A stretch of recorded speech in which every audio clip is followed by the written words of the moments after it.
John and Lucia were born in the same suburban neighborhood of Sydney, Australia. From the age of 3, the two of them were inseparable. Lucia would chirp little John whenever she saw him, and John loved to carry Lucia on his shoulders, her tiny legs swinging behind him. Every morning, John would fetch Lucia from her house and together they'd run to preschool, their eyes shining with delight.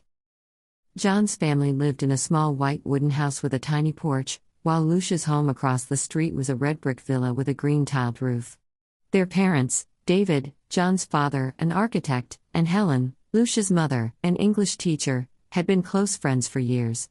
Each afternoon they'd gather over tea and biscuits while John and Lucia climbed the big jackfruit tree in the yard, pretending to be explorers. At age 6, John and Lucia entered first grade together at Oakdale Primary School. Sharing the same desk and the same playground games, their friendship grew ever stronger.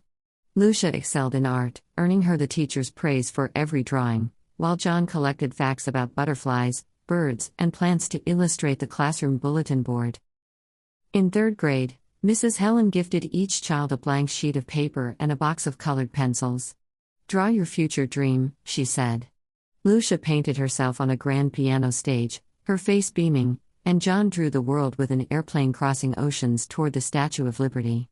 They pinned their dream maps above their beds and promised, "We'll make these come true, together." On weekends, John and Lucia accompanied their mothers to the market. Mrs. Helen would pick roses, and Mrs. David taught Lucia how to prepare afternoon tea. John pedaled the tandem bike, carrying Lucia through quiet streets, the golden sunlight dancing through the leaves. "What will you be someday, Lucia?" he'd ask. "A concert pianist," she'd reply. "Then you'll take me everywhere," he'd grin. "Of course," she'd promise. In middle school, John and Lucia grew even closer. Each morning Lucia waited by John's classroom door and they wore matching backpacks. Lucia shone in literature and history while John loved math and physics. They formed a study duo, quizzing each other and sharing notes, their bond deepening until everyone assumed they were a couple. In 8th grade, during a math study session, Lucia accidentally mentioned to their tutor that John sometimes copied answers. Hurt, John distanced himself for days. Lucia found him on his porch, tears in his eyes. "Are you mad at me?" she whispered. He wiped her tears and said, "I'm sorry, Lucia. I just didn't want you to get into trouble." They hugged, realizing their feelings had grown beyond mere friendship. For Lucia's 14th birthday, John gave her a heart-shaped pendant. Amidst the candlelight, Lucia's eyes glistened as she nodded. When guests sang happy birthday, John watched her with a tender smile. Lucia realized then that she had long since fallen for him. In May of that year, they snuck into the old neighborhood cinema together. As they held hands in the darkness, the gentle strains of the film's soundtrack wrapped around them. Their hearts beat as one, and they silently vowed to stay together forever. In their final year of high school, Lucia's family faced financial disaster. Her father, Robert, lost everything in a bad investment. One September evening, while Lucia studied for exams, her mother called, "Pack quickly. We're moving." The next morning, Lucia and her mother left for Canada, their suitcases rattling in the dawn light. John chased after the moving van. "Why are you leaving? When can we talk again?" he begged. Through tears, Lucia whispered, "Don't hold me back. I have no choice." The van rolled away, and John stood in the empty street, clutching the heart pendant she'd given him. At the same time, John's parents, under pressure for him to follow the family business, sent him to study business administration at the London School of Economics. With a heavy heart, he boarded the plane, determined that one day he would find Lucia again. From ages 18 to 22, John buried himself in books and internships, building his career in London. Each night he leafed through their old photo album, holding Lucia's pendant close, promising himself, "I will become successful, and then I will find you." After moving to Vancouver with her mother, Lucia's life became a constant struggle.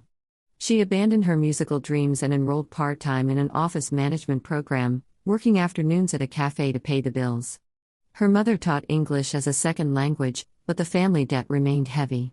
Lucia learned that hard work was never wasted, but financial pressure could erode confidence. Meanwhile, John excelled at LSE, won a scholarship to Harvard, and took a leadership role in his family's international business. Though travel broadened his horizons, his heart still longed for those carefree Sydney days, for the little girl who called him John. At 28, he returned to oversee North America for the company. At 24, Lucia had become an executive assistant at a small import-export firm in Vancouver. Both were accomplished, yet each carried the ache of an unfinished story. In late September, John's Vancouver office hosted a conference on sustainable logistics. Lucia's company was invited to attend. On opening morning, Lucia scanned her badge as she entered the grand lobby. The elevator doors opened, and there stood John, sharp-suited and familiar. Their eyes met, and for a moment time stood still. "Lucia? Is it really you?" he breathed. "John. It's you," she replied, voice trembling. Surrounded by strangers, they shared a stunned embrace. John invited her to the VIP lounge for coffee. Between sips, they revisited childhood memories, the jackfruit tree, the dream maps, their first cinema date. That evening, John texted, "Dinner tomorrow? There's so much I want to hear about your years in Vancouver." Lucia hesitated over his invitation. She feared her modest life wouldn't measure up to his status. "I still have so much to sort out," she replied. John's next email was simple. "Just let me take care of you once. That's all I've wanted for 6 years." At the conference, Lucia fumbled with her presentation materials. John strode in unexpectedly and announced to the room, "I've reviewed Ms. Lucia's report, and I'm proud to have her on our team."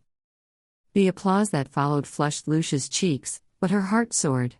In the small kindnesses, coffee placed perfectly, timely praise, a caring glance, John reignited her hope. Later that weekend, he drove her to a lakeside village, where autumn leaves carpeted the ground. He pulled out her old heart pendant.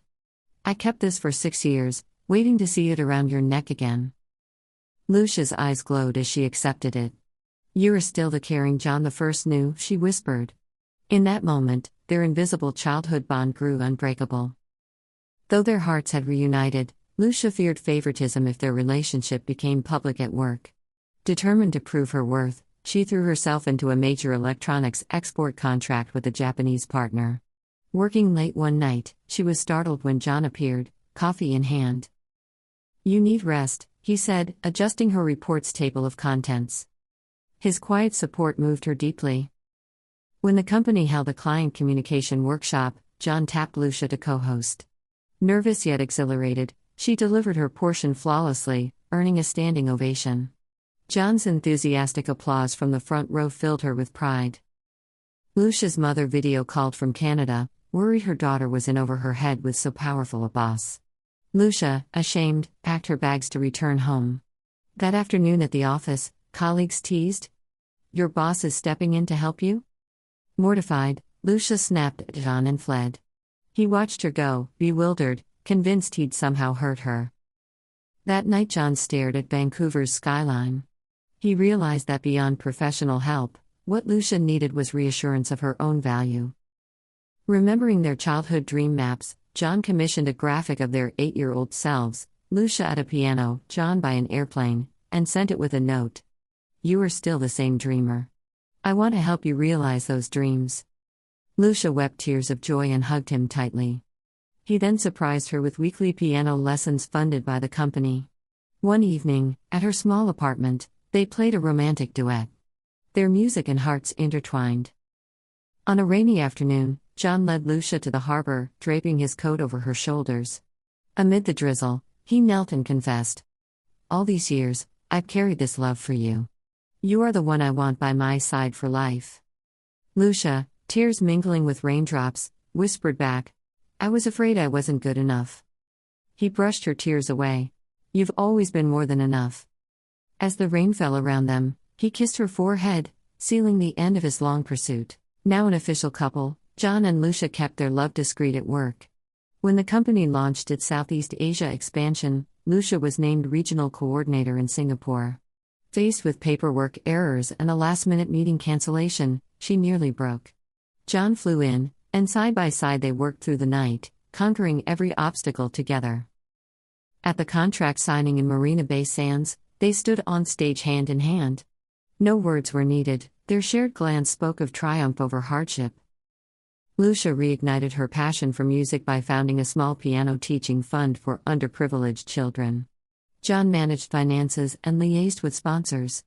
Every Saturday night, the Gastown Cultural Center in Vancouver resonated with children's scales and arpeggios. In Singapore, they partnered with local music schools so young students there could also learn the classics. Their love only deepened over time. They visited each other's families, Canada, England, and celebrated holidays across hemispheres. Under a canopy of autumn maples in Vancouver, John knelt and proposed. Lucia tearfully accepted amid applause from friends and family. The following May, on Whitsunday Beach in Australia, they married where they once played as children. Dawn's pink light painted their silhouettes on white sand as they exchanged vows. John promised to love her always, she promised to trust him forever. After the wedding, they split their lives between Asia and North America, growing their careers and nurturing their global family. In their Sydney home hung the childhood dream map and a wedding portrait on the beach, a testament to the journey from two children under a jackfruit tree to soulmates on the shore. 3 years later, John and Lucia shopped for their first family home in suburban Sydney, the red brick house with green tiles where they once played. Standing in the empty living room, Lucia imagined her child's laughter echoing off the walls. John squeezed her shoulder. "This will be our home." Tears in her eyes, she smiled, "I can't wait." 6 months after moving in, tiny Emily arrived on a warm, rainy night. John, trembling with joy, cut her umbilical cord. "Welcome, our little angel." Exhausted but ecstatic, Lucia whispered, "You are the sweetest melody I've ever known." Evenings were filled with lullabies at Lucia's piano, rocking Emily to sleep. Parenthood, careers, and charity work made for busy days. John left the office at 5 to change diapers and prepare dinner. Lucia taught weekend piano lessons while he cared for Emily. Video calling coffee breaks became routine during John's travels. They chronicled every milestone, Emily's first smile, first crawl, first steps, in their project journals, extending their own childhood dream map. A decade after their reunion, the family sat in the same cafe on Graham Street where John first invited Lucia for coffee.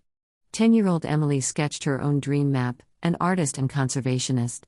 John looked at his daughter, then at his wife. "I'm so lucky." Lucia held his hand. "We've nurtured our dreams, and now Emily's." They sipped their coffee as afternoon sunlight filtered through the leaves, etching new memories and hopes for the future.